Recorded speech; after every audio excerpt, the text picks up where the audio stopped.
अस्सलाम वालेकुम। उम्मीद करता हूँ फिट होंगे, बेहतरीन होंगे, अपनी लाइफ अच्छे से एंजॉय करोगे। हम तीनों की तरह देवों के देव महादेव एपिसोड है जी 402 और फर्स्ट पार्ट है। लाइक शेयर सब्सक्राइब करते हैं, स्ट्रेट चलते हैं वीडियो की तरफ। इनका नाम है Rana Mohammad Ali, Mohammad Sameer Khokhar, Ali Sattar Iqbal. So guys let's start.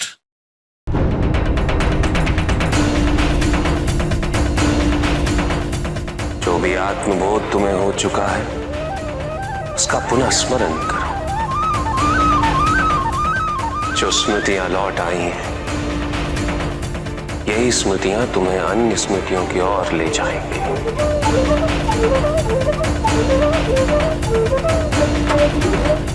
मनुष्य की आत्मा 5 अन्य कोशों से आच्छादित होती है। इन 5 कोश में सबसे निम्न स्तर पर है अविद्या। सर्वप्रथम मूलाधार चक्र के सक्रिय होने से अन्नमय कोश से बाहर निकला जा सकता है। यही है प्रारंभ और यही है गंतव्य।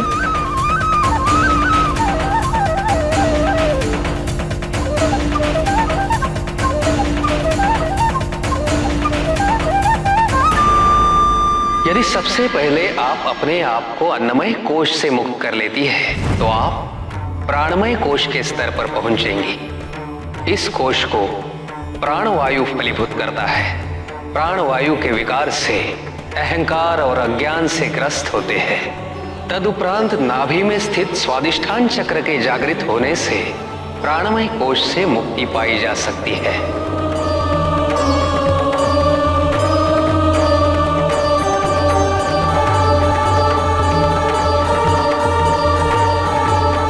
इससे ऊपर विगमय कोश है, जिसके द्वारा मनुष्य द्वेष के अंकुश में उलझ जाता है।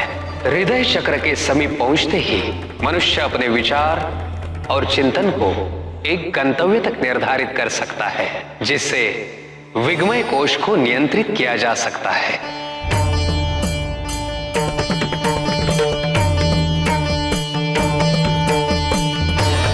आनंदमय कोश जो सदा सत्व से रचित होता है।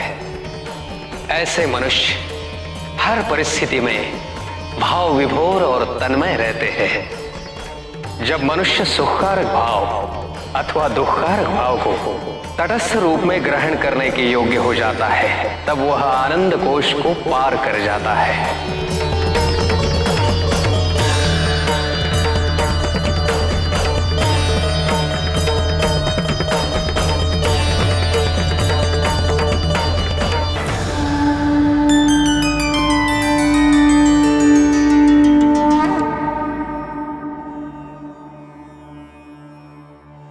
अपने अतीत को स्वीकार करो पार्वती। अपने वास्तविक स्वरूप को पहचानो। अपने आदि शक्ति स्वरूप को पुनः धारण करो पार्वती।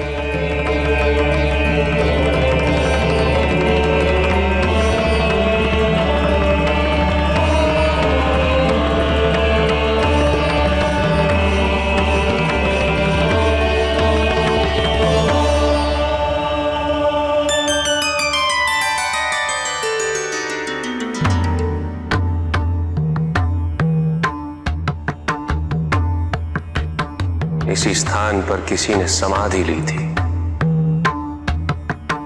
अब तुम लोगी पार्वती।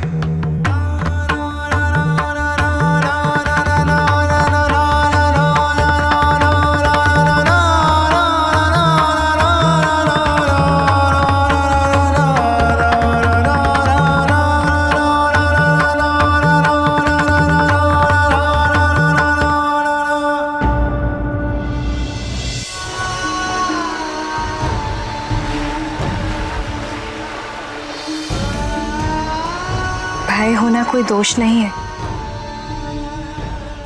भयभीत तो कायर भी होते हैं, किंतु वो अपना भय स्वीकार नहीं करते। और यही अंतर है एक कायर में और एक साहसी में। पिताजी ने एक ऐसे राजा की कथा सुनाई थी जिसमें उसने सभी असुरों को संगठित किया था। उन्हें सिखाया कि उन्हें कर्क स्वभाव से बाहर निकलना होगा। आप जानते हैं कर्क स्वभाव का आधार क्या है? भय। भय के उनसे ऊंचा, उनसे ऊपर कोई और है। मैं सोच रही थी,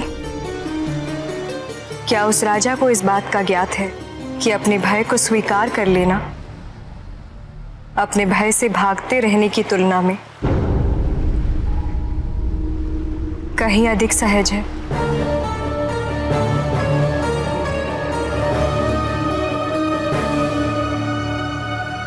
भय को जितना बांध कर रखेंगे वो उतना ही प्रबल होता जाएगा। मुक्त कर दीजिए उसे। बात करिए इसके बारे में। आवश्यक नहीं है कि आपको मुझे से बात करनी पड़े। आप किसी से भी बात करिए, परंतु कुछ तो कहिए। आपको इस तरह से देखकर आपकी प्रजा भी चिंतित है।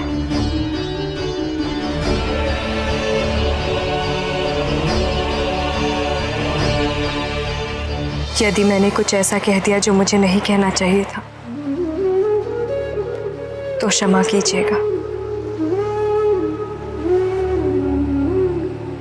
किंतु मैं बस यही चाहती थी कि आप जो भी निर्णय लें वो हमारे हित में हो।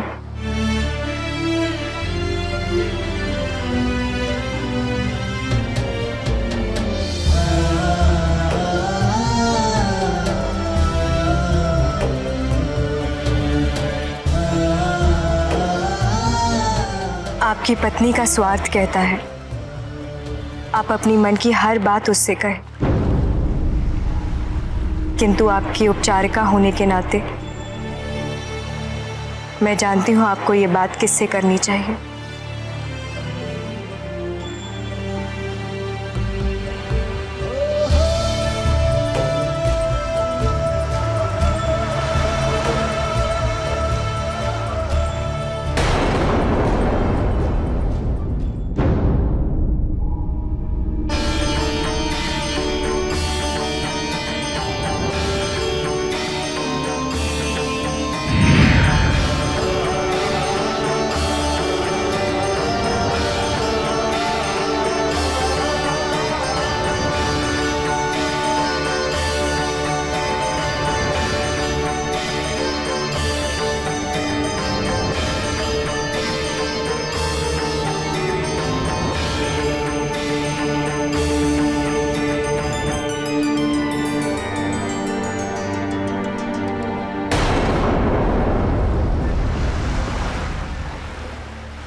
कुछ बात कर सकता हूं आपसे? अवश्य।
समाधि की ओर तुम्हारी यात्रा आरंभ हो चुकी है पार्वती। अब हम जब भी मिलेंगे तो तुम्हें यह ज्ञात हो जाएगा कि मैं कौन हूं, क्योंकि तब तक तुम्हें ज्ञात हो चुका होगा कि तुम कौन हो।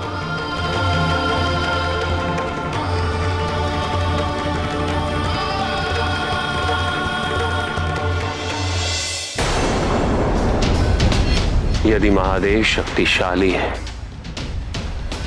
तो ऐसा क्या है जो उन्हें निर्बल बना सकता है, अशक्त बना सकता है? ऐसा कोई तो होगा आचार्य, कुछ तो होगा।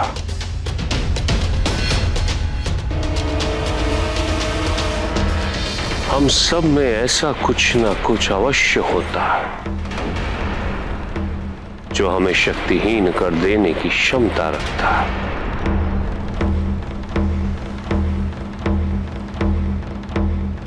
जो हमें अरक्षणीय,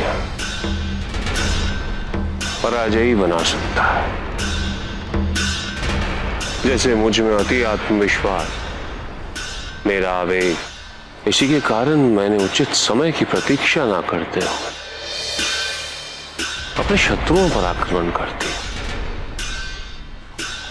किंतु अब नहीं,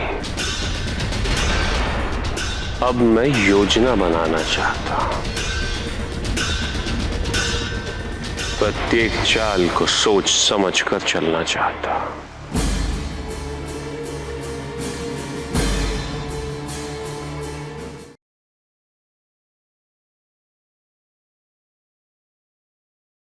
वरिंदा आई हैं जलंधर के पास और उनको समझा रही हैं कि इस तरह चुप ना रहो, इस तरह ना रहो, क्योंकि इससे जो है वो हमें भी दुख हो रहा है और प्रजा भी जो है वो भी सोच में डूबी हुई है कि क्या हुआ है जलंधर को। हमारे जो है वो जो अधिपति त्रिलोकाधिपति हैं उनको क्या हो गया है। तो उन्होंने बे का जिक्र किया कि अगर बे हैं तो बे जो है वो हर किसी को होता है। तो जो कायर होते हैं उनको भी भयभीत वो भी होते हैं, लेकिन वो इसको मानते नहीं है।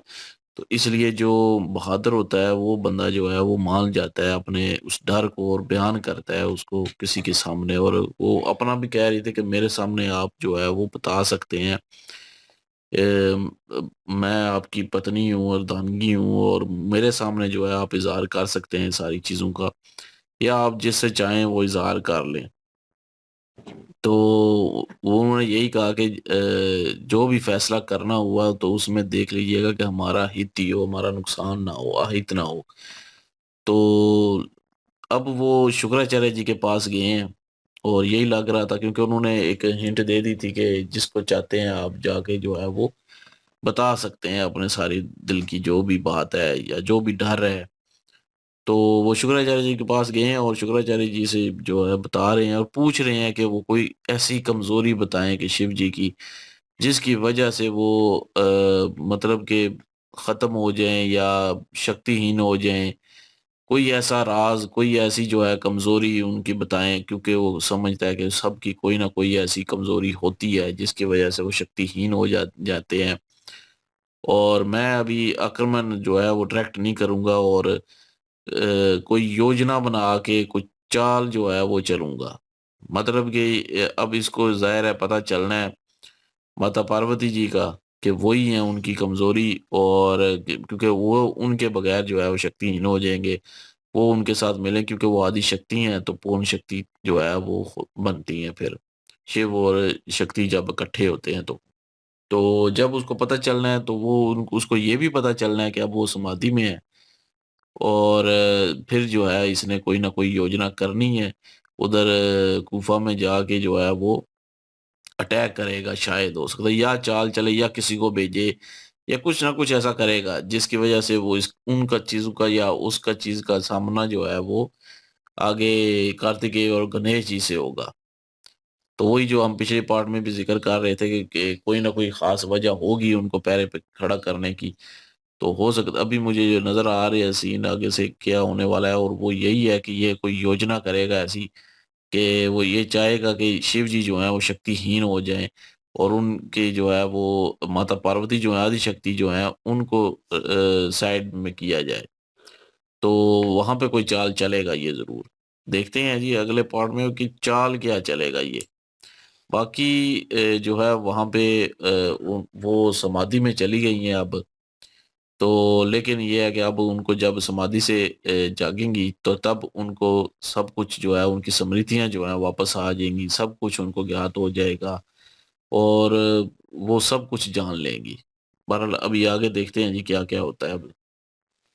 बिल्कुल जी, यहाँ पे माता पार्वती जी जो हैं, उनकी सहायता शिव जी ने कर दी है और काफ़ी हद तक जो है वो उस लेवल तक पहुँच चुकी हैं कि उनको आदिशक्ति का रूप जो है वो धारण करने में कोई इतना ज़्यादा टाइम अब नहीं लगेगा। दूसरी तरफ जालंधर पूछ रहा है कि शिव जी जो हैं वो क्या उनकी कमी कोई बताएँ जिसकी वज़ह से वो कमज़ोर पड़ जाएँ? शुक्राचार्य जी तो खुद डरे हुए हैं क्योंकि वो जानते हैं कि वो शिव जी हैं और उनको किसी तरह से भी जो है वो पराजय नहीं किया जा सकता। वो तो उसको समझाना ही चाहते हैं, लेकिन जालंधर जो है ना, जब से शिव जी से मिल के आया है, उसकी एक ही सोच बनी हुई है कि उसने शिव जी को पराजय किस तरह से करना है। हालाँकि उनकी पत्नी वृंदा ये भी कह रही थी कि मैं मुझे तो लग रहा था कि उनसे भेंट होने के बाद, उनसे मिलने के बाद, उनकी ताकत को जान लेने के बाद, जालंधर जो है उसको एक अवसर मिला है तो वो डर जाएगा और डर के मारे उनकी भक्ति में आ जाएगा, ध्यान में चला जाएगा। लेकिन यहाँ पे तो उल्टी स्थिति चल रही है। जालंधर जो है वो तो उनको पराजय करने की योजना बना रहे हैं और हर टाइम सोचता रहता है कि किस तरह से उनको पराजय करे। अब देखते हैं कि शुक्राचार्य उसको क्या रिप्लाई करते हैं। बिल्कुल जी, माता पार्वती जी जो है फाइनल चरण में पहुँच चुकी हैं और शिव जी कह रहे हैं कि जब खुद को पहचानोगी तब मुझे पहचान लोगी और मैं तुम्हारे सामने खड़ा हूँगा। तो फाइनली वो अपने आप को पहचान लें तो उसके बाद सारी चीज़ें रिज़ॉल्व होंगी। फाइनल मोमेंट चल रहा है, हाथ उनके सर के ऊपर रख दिया मतलब वो उसी में लीन है, उनके साथ हैं। इसीलिए मेरे ख़्याल में कार्तिकेय और गणेश जो है वो बाहर खड़े हैं क्योंकि वो इनके साथ होंगे और ये मोमेंट जो है, ये चरण जो है वो मुकम्मल करना होगा उनको उनके साथ। तो तभी स्मरण होगा। तो कह लें कि ये सिचुएशन इसलिए जो है मुश्किल है। वहाँ पे वीक पॉइंट ढूँढा जा रहा है, लास्ट पार्ट में हम बात कर रहे थे कि कुछ ना कुछ ऐसा होगा। तो जालंधर जो है वो फाइनली वीक पॉइंट के ऊपर वर्कआउट कर रहा है कि वीक पॉइंट मिले और मैं वहाँ पे उस चीज़ के ऊपर हमला करूँ, उनके वीक पॉइंट के ऊपर और उनकी ताकत जो है उसको कम करूँ या उनको गिराऊँ। लेट्स सी देखते हैं क्या सिचुएशन होती है और नेक्स्ट पार्ट में चलते हैं। लाइक, शेयर, सब्सक्राइब कर दीजिएगा। इंशाल्लाह मिलते हैं नेक्स्ट वीडियो में। अपना ख्याल रखिएगा, दुआ में याद रखिएगा। तब तक के लिए अल्लाह हाफ़िज़, पीस।